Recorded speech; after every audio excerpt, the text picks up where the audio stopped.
Happy birthday! Thank you for the gifts. What should I do with it? Open it. Open it, really? In Europe, you do it? Yeah. Okay. Oh, wow. Haha. My Uncle Roger would be very excited about this MSG. I thought that I was being polite, but apparently I'm actually rude in the UK, in Germany, and even in Spain. Let me show you how Asia messed up my social instinct here. Stay until the end to see which country confuses me the most. Welcome back, German Pandas. It's Eric from Hong Kong. I lived in Canada, the UK, mainland China, and now in Germany. In Germany, I dated more than 50 girls from around the world, including Russians, Ukrainians, Iranians, Colombians, you name it. If you want to listen to very funny dating stories and cultural shocks, remember to subscribe now. Today, I want to talk about 3 shocks that Asians have in the West. First, when to say I love you. Second, the many landmines in daily lives that would make you rude.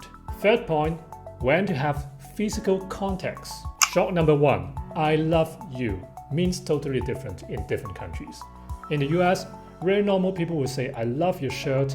Even I say I love you just to a stranger because she or he helped you something. In the UK, when I was babysitting a child, his parents would say I love you 3 times and hug him and kissed him right before they went to, guess what, to the theater for 2 hours.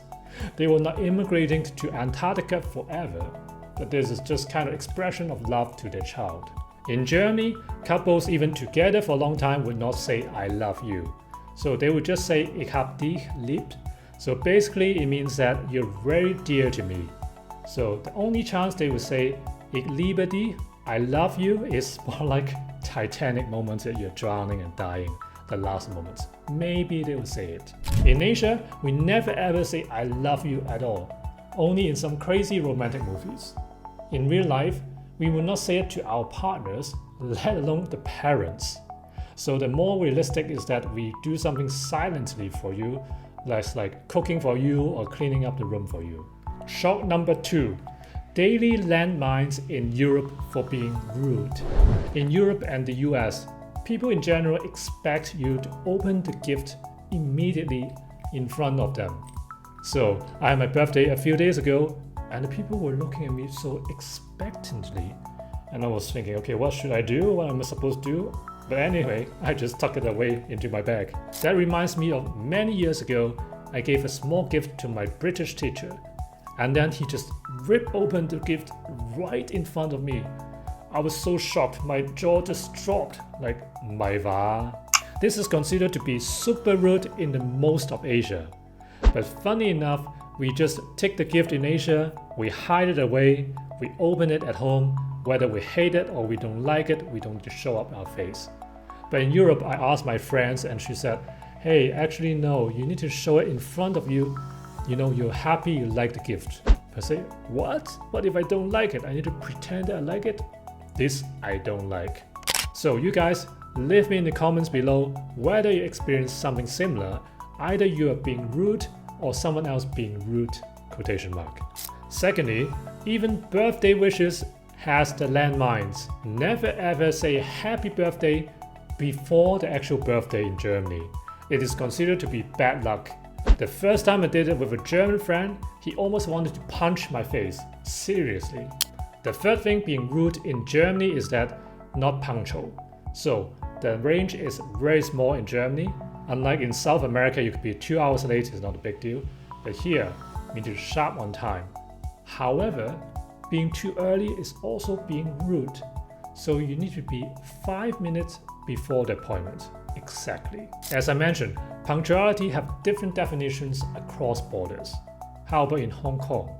Hong Kong in general within 15 minutes, 1-5, is okay for work and also for private reasons.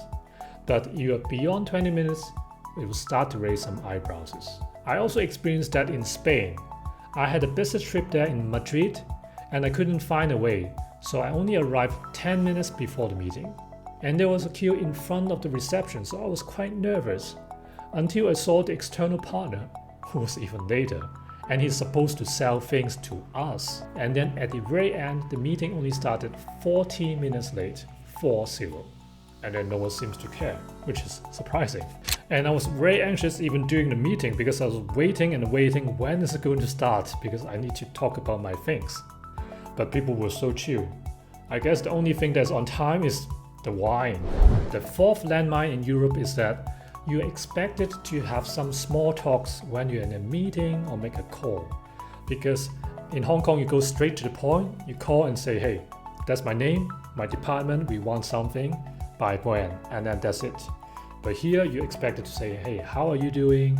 How's the weather? To have some small talks before you go to the point.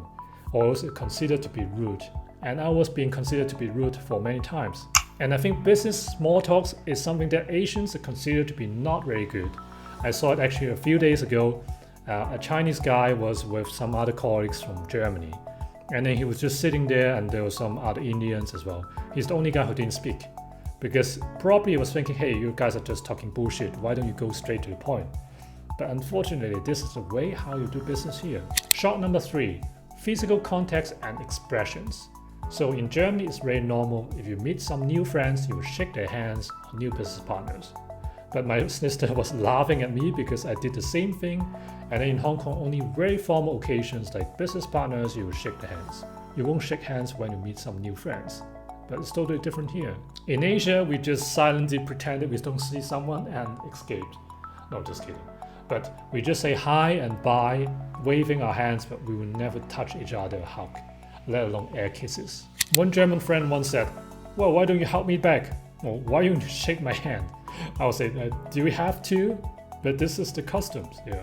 I once dodged an ass kiss that I almost stretched my muscle and still painful, you know. This kind of small things, how we love, how we greet each other, and how we handle time shows that how deep the difference is in the culture. However, there's no right and wrong. You just need to, if you're in Europe, learning how to adapt to their customs here, and vice versa. Have you ever had a moment you thought that you were polite in Europe, but it backfired? Leave me in the comments the most awkward moments you had. And subscribe now if you want to hear more this kind of weird European cultures with an Asian twist. See you next time.